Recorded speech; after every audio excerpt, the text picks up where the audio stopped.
I, 28F, recently found out that my husband Nelson, 31M, has been secretly talking to his ex-girlfriend Paula, 30F, for the past year. We've been married for 3 years and together for 6. I always thought we had a good relationship, but now I'm not sure about anything. Nelson and I met at a mutual friend's birthday party. We hit it off right away, bonding over our shared love of indie music and obscure movies. Our relationship moved quickly, and within a year, we were living together. Nelson proposed on our second anniversary, and we got married 6 months later. It was a small, intimate ceremony with just our closest friends and family. I knew about Paula from the beginning. Nelson had told me they dated for 2 years in college but broke up when she moved away for grad school. He said they remained friends but rarely talked. I never thought much of it, trusting Nelson completely. Everything changed last week when I accidentally saw a notification on Nelson's phone while he was in the shower.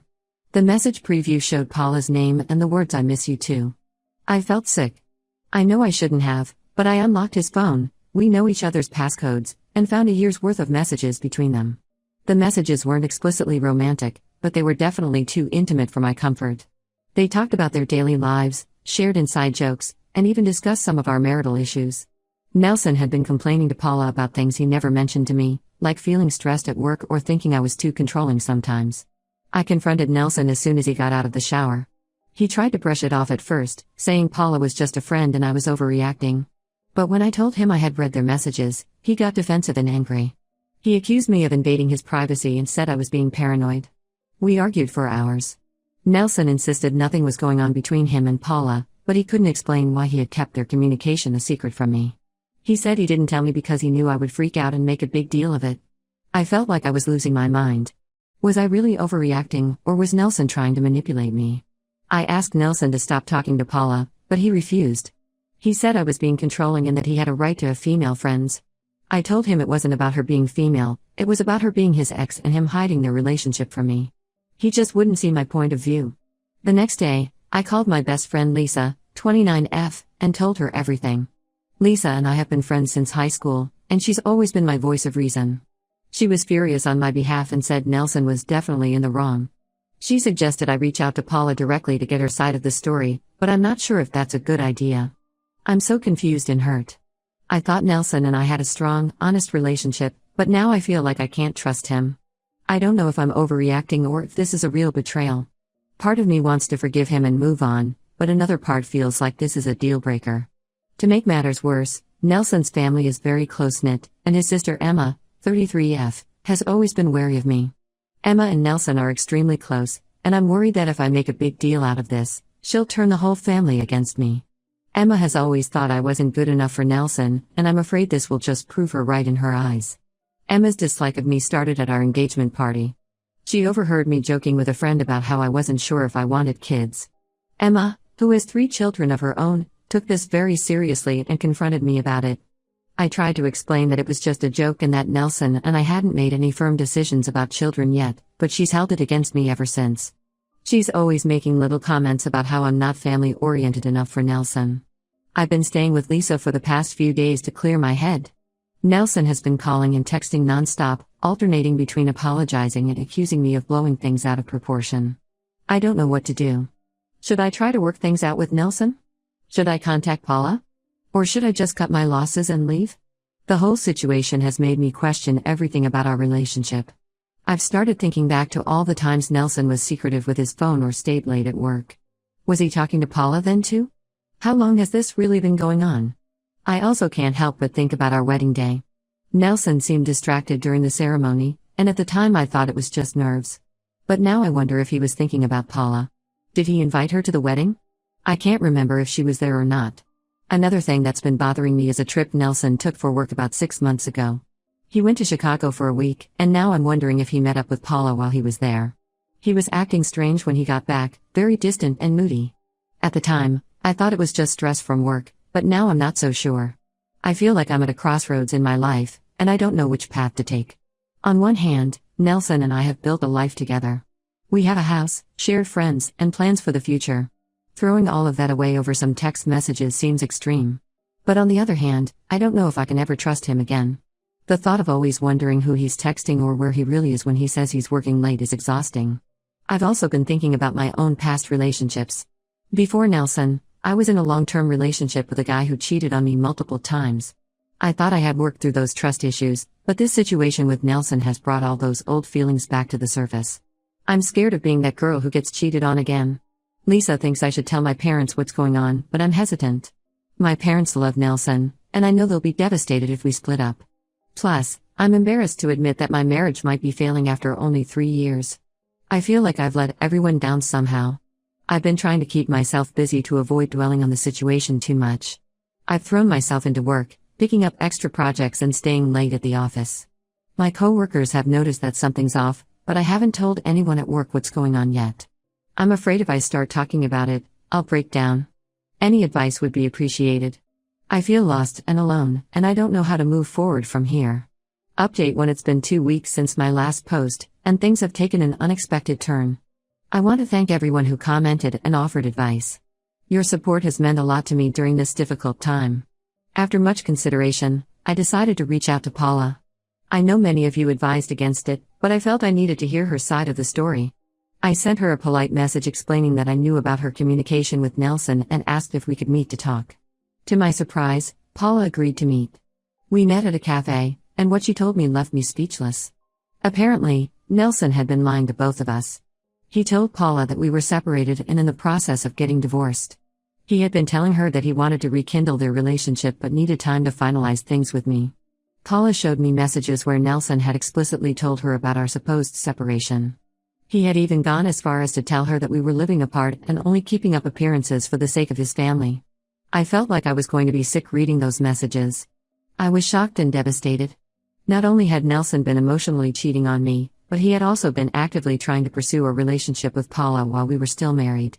Paula seemed genuinely surprised to learn that Nelson and I were still together. She apologized profusely and said she never would have continued talking to Nelson if she had known the truth. Armed with this new information, I confronted Nelson. At first, he tried to deny everything, but when I showed him screenshots of his messages to Paula, he broke down. He admitted to everything, the lies, the emotional affair, and his intentions to leave me for Paula. Nelson begged for forgiveness, saying he had made a huge mistake and that he really loved me. He claimed he got caught up in the excitement of reconnecting with Paula but realized he didn't want to lose me. I was too hurt and angry to even consider forgiveness at that point. I packed my bags and moved in with Lisa permanently. Nelson's family, especially Emma, has been blowing up my phone. Emma left me a nasty voicemail, accusing me of driving Nelson away and saying I was never good enough for him anyway. It's clear they don't know the full story, and Nelson has probably twisted the narrative to make himself look better. I've been struggling with whether to tell Nelson's family the truth. Part of me wants to clear my name, but another part just wants to wash my hands of the whole situation. Lisa thinks I should expose Nelson's lies, but I'm not sure if it's worth the drama.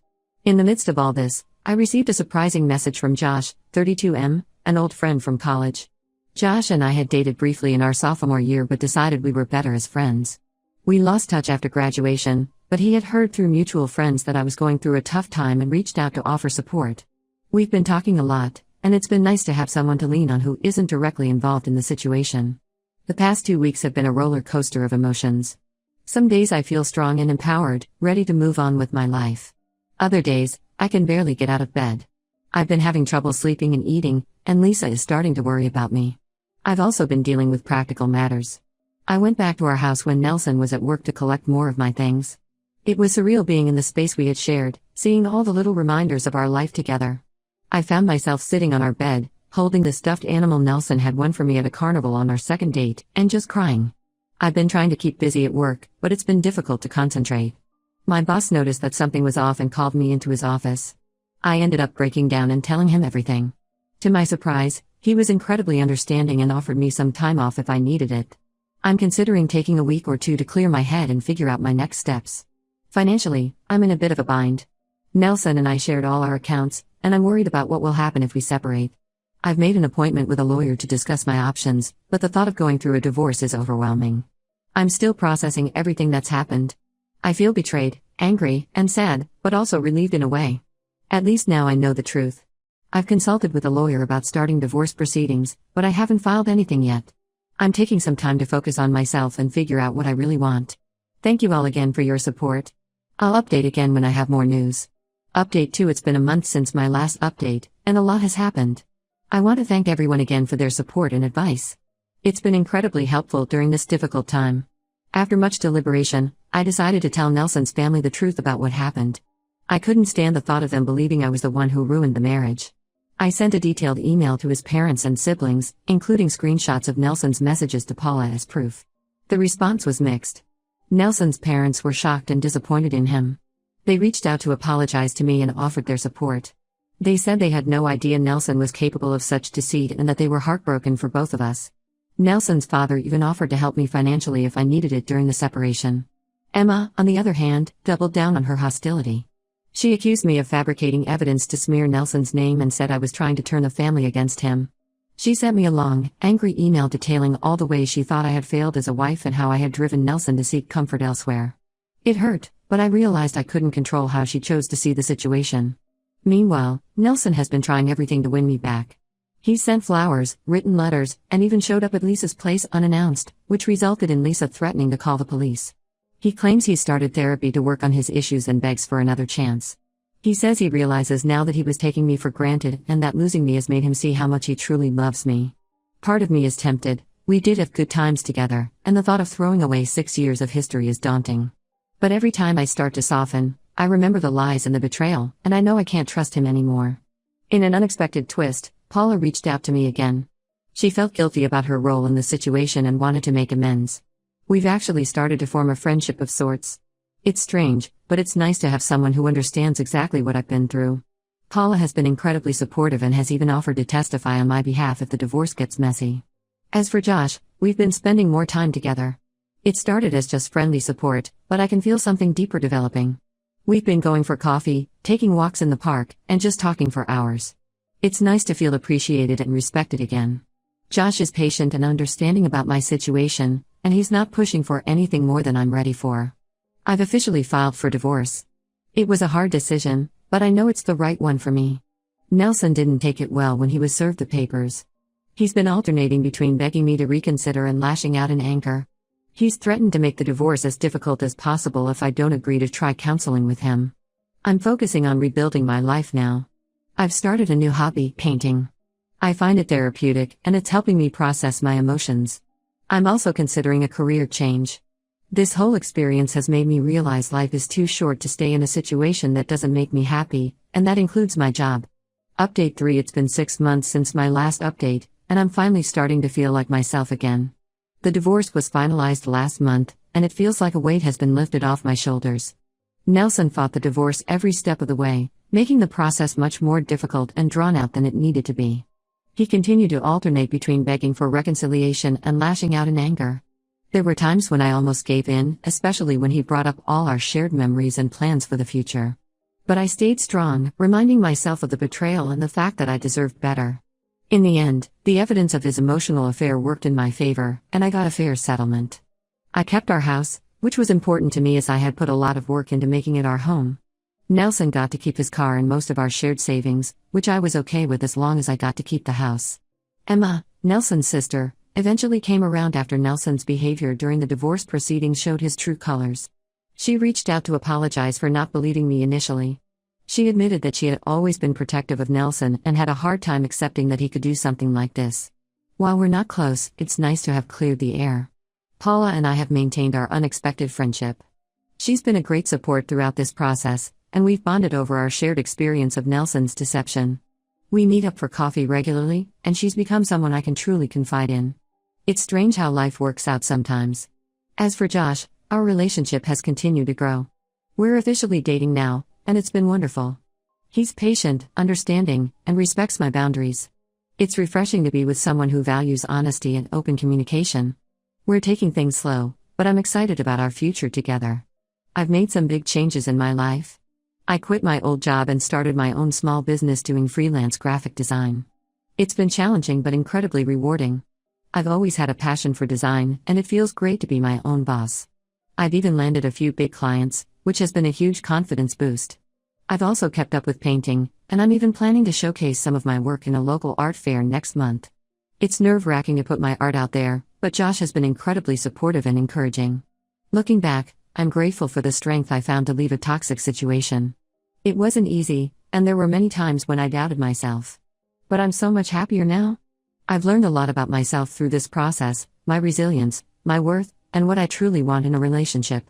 Thank you all for your support throughout this journey. Your kind words and advice help me more than you know. This will be my final update.